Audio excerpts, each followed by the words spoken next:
Sometimes you see headlines and they don't surprise you at all. This is one of those examples when I see that our brother, Rita, Jim Trotter, is the winner of the Bill Nunn Jr. Award for his very long and very distinguished journalism career. Jim Trotter will be recognized in Canton, Ohio at the Pro Football Hall of Fame. So what's up, award winner? And give us we like the story. So how'd you find out? Where were you? What were your thoughts? Give us all that inside information. No, well, a few weeks ago, I've been notified I was a finalist. And so I knew there was a vote coming at some point, but I was actually in Chicago for a college football summit with the Athletic. And I received a call late in the night. I think it was Tuesday night from Calvin Watkins, the president of PFWA, as well as some other folks that I have great respect for. And they told me that I had won this award. And, truthfully, Michael, the first thought, you're humbled by it and you're honored. But part of my thoughts were on the people who were responsible for this, who will never know they were responsible for this. And by that, I mean guys like Ralph Wiley and Brian Burwell, Bill Roden, Jared Bell, who won the award last year. All these guys that sort of set the table for me and other young Black journalists, sports writers who were coming up. If not for Ralph Wiley, I'm not in this business. Reading him back in the day and seeing him be unapologetically Black in terms of his coverage and how he spoke on things. So, I can never be a Ralph Wiley, but in many ways, that's who I tried to model myself after in terms of how I approach this job and what I do.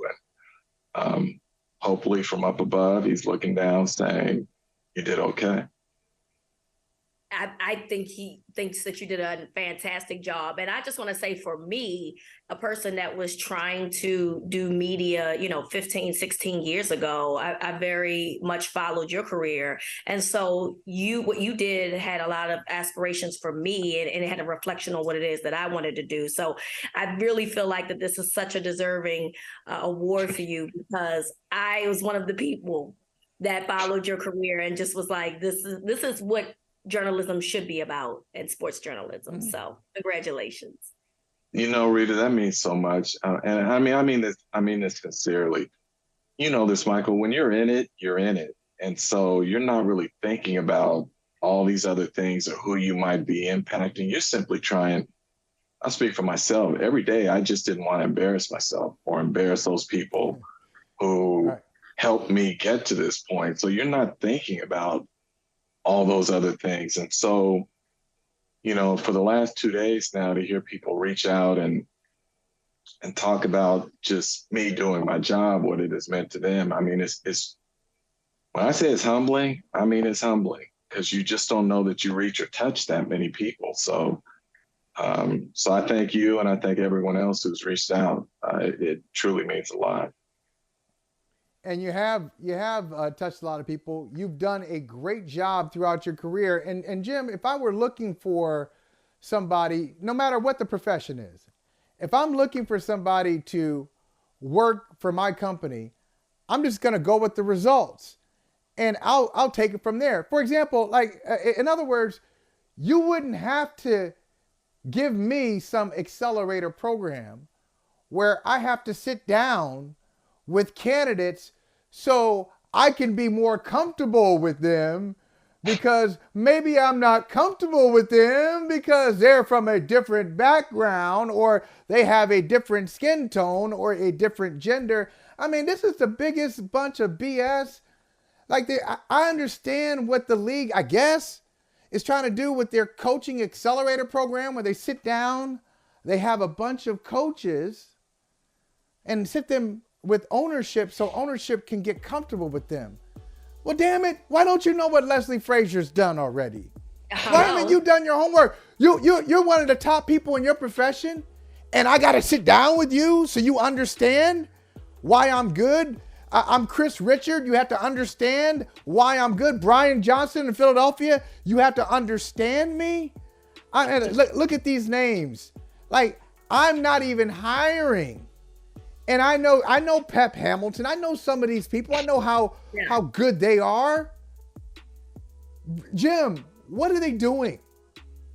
Michael, it's interesting you say that because that's the exact column I tried to write last year when they announced this accelerator program. And NFL media turned it into something that was no longer a column and wanted to both sides the issue. Because what I did is I went back and I reached out to coaches who had gone through this before. People think this accelerator program is new. It's not. If you go back to 98, I believe it was, Paul Tagliabue tried to do the same thing and brought a group of Black coaches out to an owners meeting in Florida. And I called a half dozen of those coaches who were there on the record who said it was total BS, that only about 8 owners even stopped to talk to them as they came through the room. And as I wrote this, I couldn't get it printed because now they wanted me to call Paul Tagliabue and see how he felt about it. And I said, what does that have to do with anything? I said, I'm writing a column from the perspective of these men, these Black men who went through this. And we fought for like 2 weeks or whatever. At one point, I said, just kill the column. I don't have the emotional bandwidth to keep fighting you on it. And then my agent told me, no, it's too important. You need to go forward with it. And so I asked for a meeting with the newsroom leader and my editor.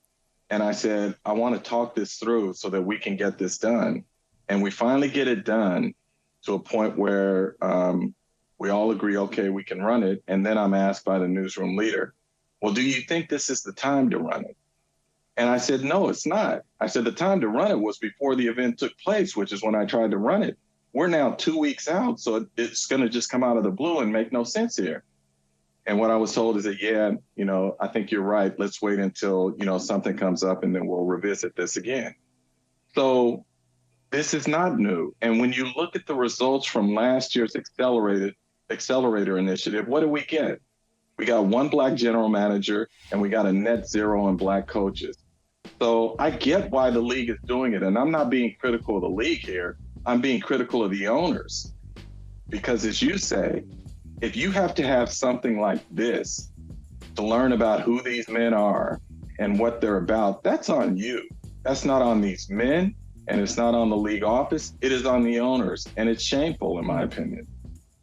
There's a couple of problems that I have with all of this, Jim and Holly. First and foremost, you mentioned Paul Tagliabue, who has not been the NFL commissioner in well over a decade. And so you're telling me that this was something that was implemented then, and now it's implemented again, and yet we're still not getting the same, any type of movement or evolution in that regard. So really, what is that saying about the league? And then also, why are there names of people that I'm already familiar with? I mean, Holly already touched in on that, but there are guys that I know very well in terms of coaches that I've seen in numerous jobs with the NFL. What exactly do they have to do now? Because they've already worked for your organization before. Why do they have to go through this program? You should already know something about this person already because they've been an employee. I'm just very confused at what this exactly is supposed to do and why nothing has changed since it was first implemented.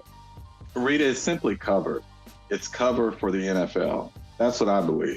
It's cover to say we're doing everything we can to promote a level playing field here. And what they're saying without saying it is, this is an owner problem. This ain't a us problem. That's what the league office is saying. So we have done all these things to present these candidates to you, these diverse candidates and whatnot, and you still choose not to hire them. I keep saying this, and I was moderating something at the Rams event a month ago or 2 months ago, whatever it was, and we were talking about Kenny Washington reintegrating the NFL back in '46. And seated next to me was Raheem Morris and some others. And I said at that time, Raheem Morris should be a head coach in the NFL. He should be a head coach now. He has earned that opportunity. I said, but think about it this way. The first Black head coach in the NFL was Fritz Pollard back in 1921. I said, we sit here today in 2023, and the number of Black coaches has increased by a total of 2 in over a century. Or I should say by 2 by coaches who identify as Black, because Mike McDaniel, as we know, doesn't identify as Black. So The fact that we had that total has increased by only 2 over the course of a century speaks to me to a culture within the NFL among owners that they simply don't value us or don't think that we can do these jobs or that we should be in these jobs. And until those numbers change, my opinion on that is not going to change. Yeah, and you know what, Rita and Jim, I don't think Jonathan Gannon went to this program to be hired by the Arizona Cardinals. I don't think Shane Steichen went to this program to be hired by the Indianapolis Colts. And Nick Sirianni didn't do this when the Eagles tabbed him. And, Matt Nagy from Kansas City to Chicago and then back to Kansas City. So, but Michael, let me say this. Let me say this just real quick. It is an owner's problem. It absolutely is. And to me, this is what speaks to, among some owners, and I'm not saying all, but among some, the respect level they have for us. So Steve Wilkes takes over a really difficult situation in Carolina, right? And he ends up leading them to where in week 16, I believe, with a week to go in the regular season, they're in position to make the playoffs if they can beat, I think it was Tampa. But anyway, they end up losing the game. They don't make the playoffs. So the next week in the season finale, the owner of the team doesn't even show up for the game.